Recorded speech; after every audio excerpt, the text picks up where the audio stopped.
Hi Year 12, welcome back to Hamlet. This is Act 1, Scene 2. Remember that in Scene 1, Horatio saw the ghost of the King Hamlet and he and the guards agreed to tell Prince Hamlet. The atmosphere was very tense and Denmark was established as a place of unrest at the moment. So Scene 2 begins in court with Claudius addressing the lords and advisors, and he begins with a monologue. So he says, "Though yet of Hamlet our dear brother's death the memory be green, and that it us befitted to bear our hearts in grief and our whole kingdom to be contracted in one brow of woe."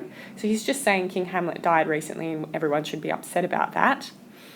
"Yet so far hath discretion fought with nature that we with wiser sorrow think on him, together with the remembrance of ourselves." So he's saying, yeah, we're sad about that, but we do also have to move on with our lives. "Therefore our sometime sister, now our queen, the imperial jointress to this warlike state, have we, as it were, with a defeated joy." So here he's just explaining that he's married Gertrude. So he calls Gertrude his sometime sister and just refers to Denmark as being a warlike state.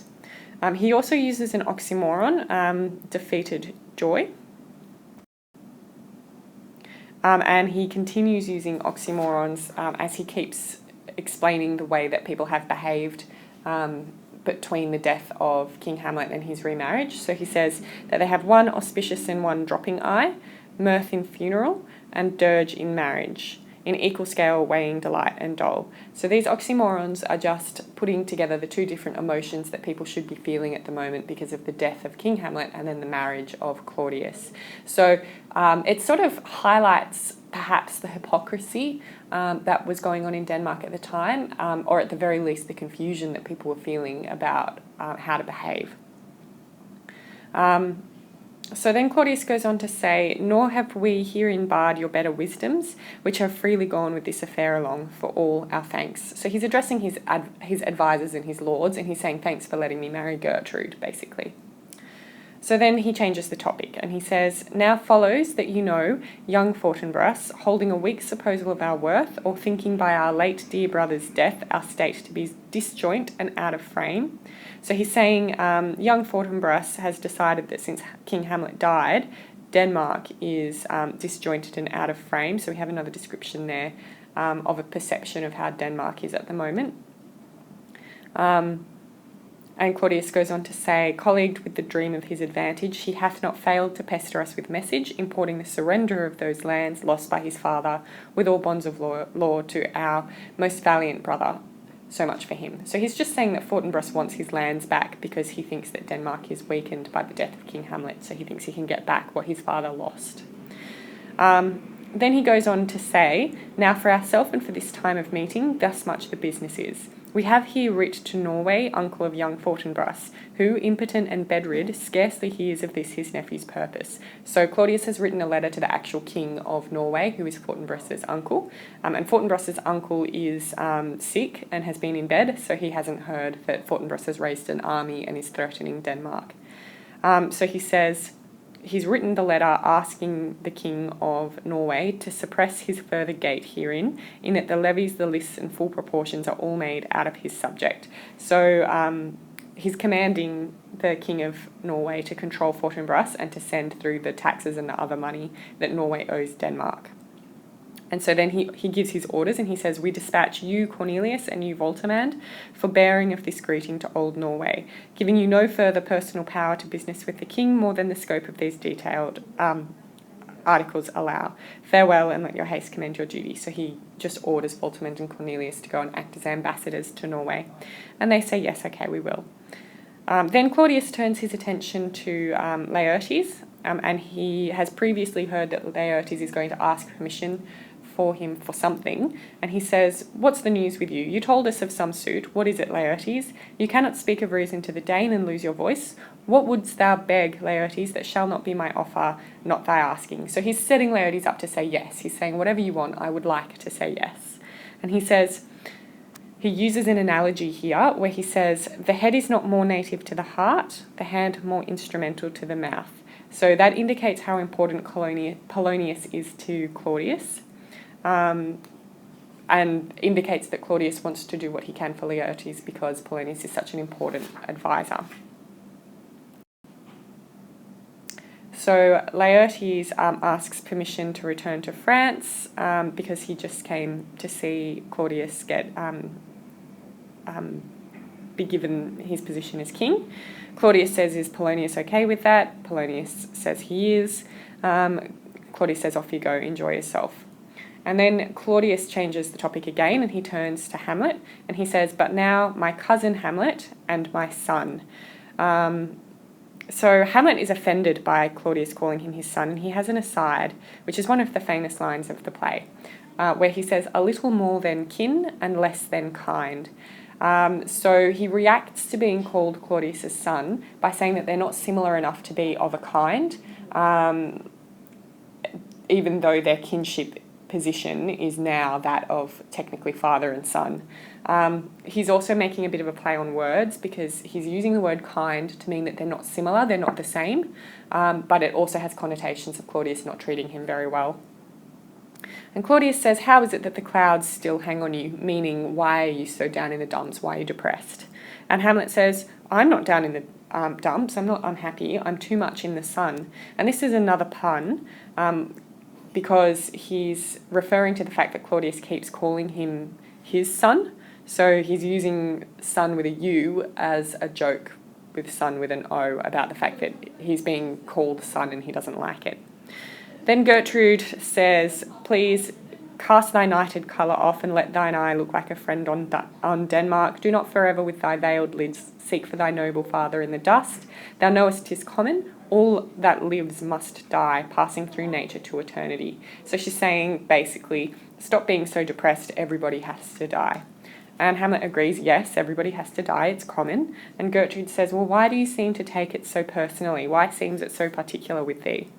And Hamlet gets a bit offended by this, and he says, seems? Madam, nay, it is, I know not seems.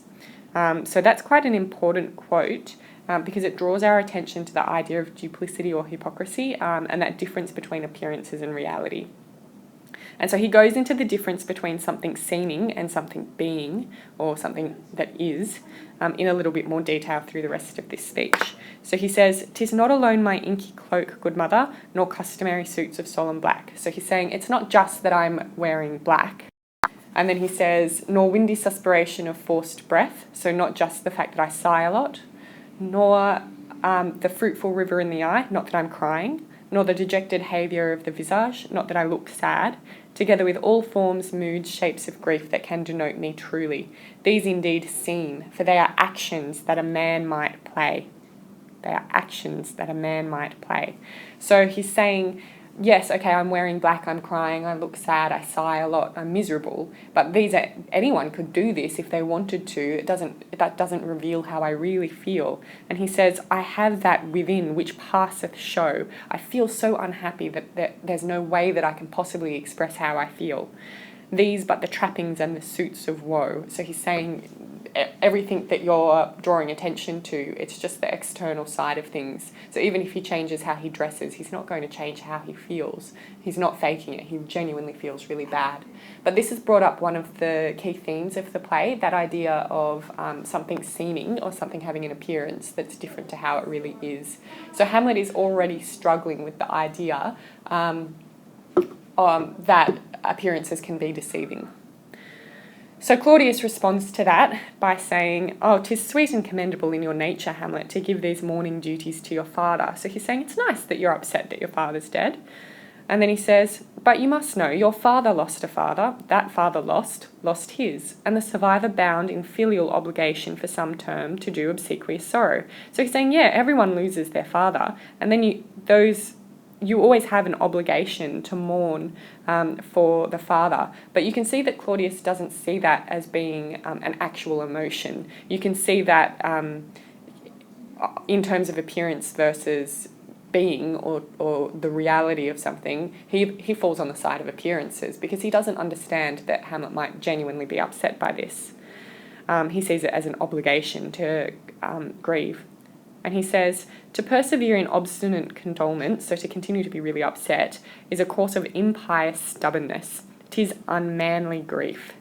So he's insulting Hamlet's masculinity, saying that being this upset about something is unmanly.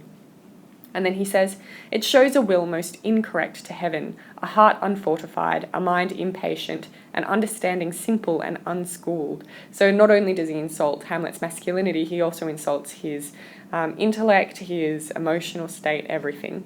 And then he says his reasoning for this: for what we know must be and is as common as any the most vulgar thing to sense. Why should we in our peevish opposition take it to heart? Fie! 'Tis a fault to heaven, a fault against the dead, a fault to nature, to reason most absurd, whose common theme is death of fathers, and who still hath cried from the first course till he that died today, this must be so. So there's cumulation there. 'Tis a fault to heaven, a fault against the dead, and a fault to nature, to indicate exactly how wrong Claudius sees Hamlet's grief to be. So he's saying that since everybody has to die, getting upset about it is like offensive to heaven, because you should be glad that your father has made it to heaven. And then he says, we pray you, throw to earth this unprevailing woe, which basically just means to get over it, and think of us as of a father. For let the world take note, you are the most immediate to our throne, and with no less nobility of love than that which dearest father bears his son do I impart toward you. For your intent in going back to school in Wittenberg, it is most retrograde to our desire.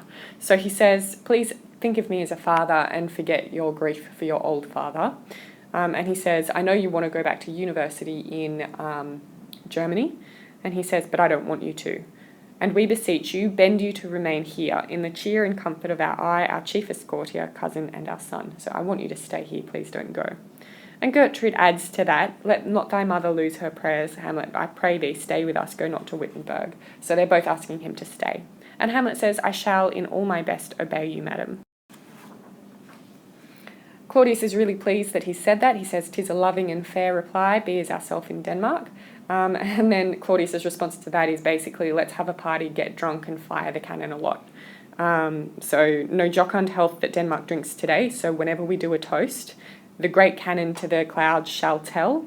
So every time they're going to do a toast, someone has to fire the cannon so that everyone knows that they've just done a toast. So they're going to go off and party, basically. And so they all leave except for Hamlet. And then we have Hamlet's first soliloquy. So we will go through this soliloquy in a great deal of detail in class. So for right now, I'll just make sure that you can understand what's going on rather than looking at any techniques. So Hamlet says, oh, that this too solid flesh would melt, thaw, and resolve itself into a dew. So he says, I wish my body would melt away. And then he says, or that the everlasting had not fixed his cannon against self-slaughter, or that I could commit suicide.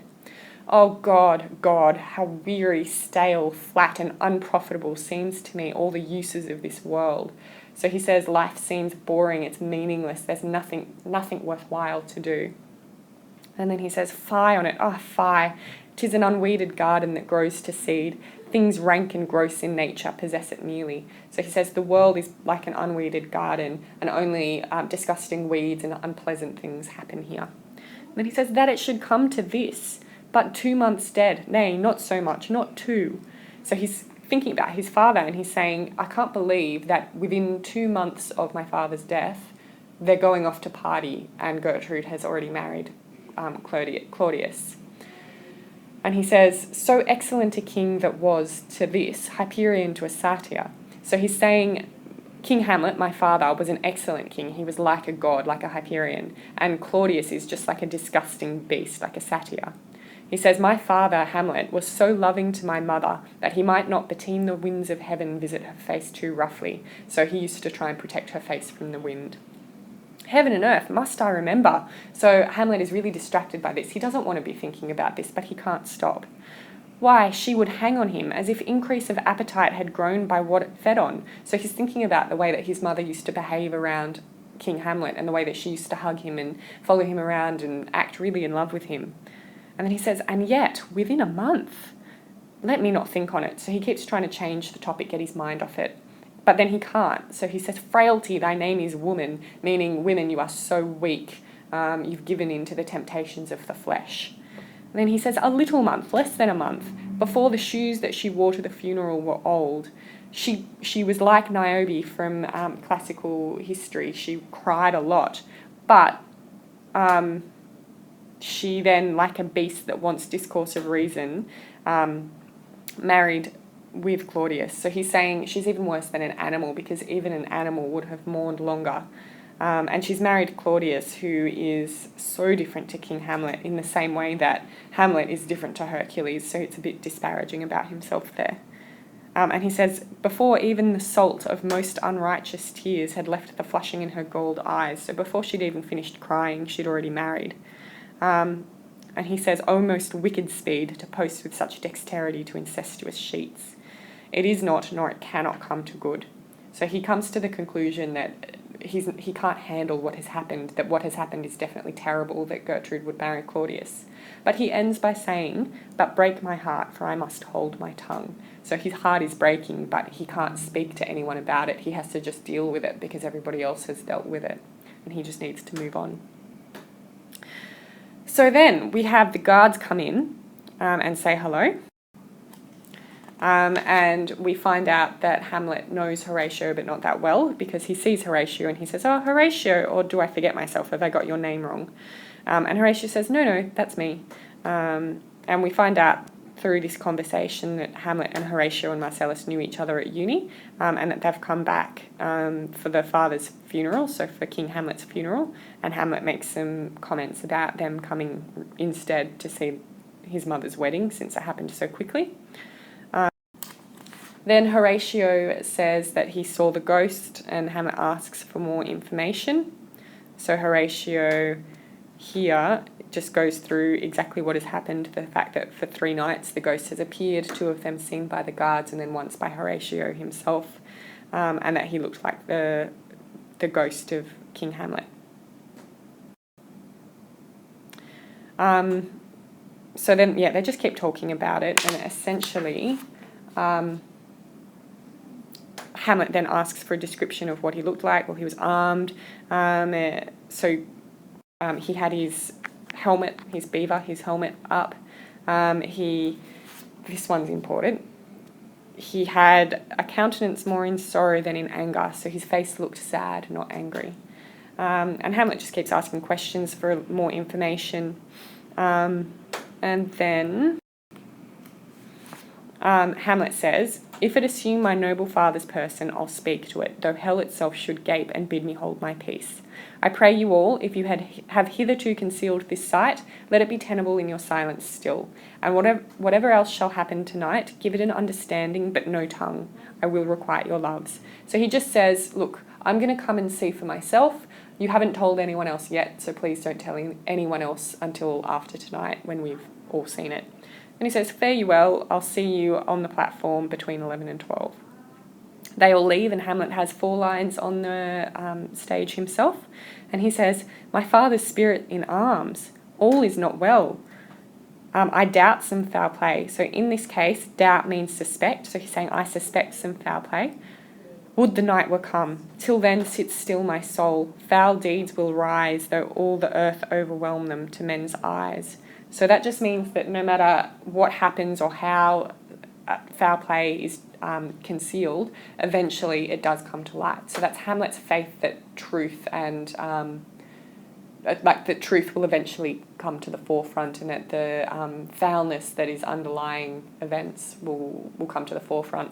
So you can see that he doesn't take it just to mean Norway might attack, because he's taken it immediately to mean foul play or something negative happening. So he's quite suspicious from the very beginning. And that is scene 2.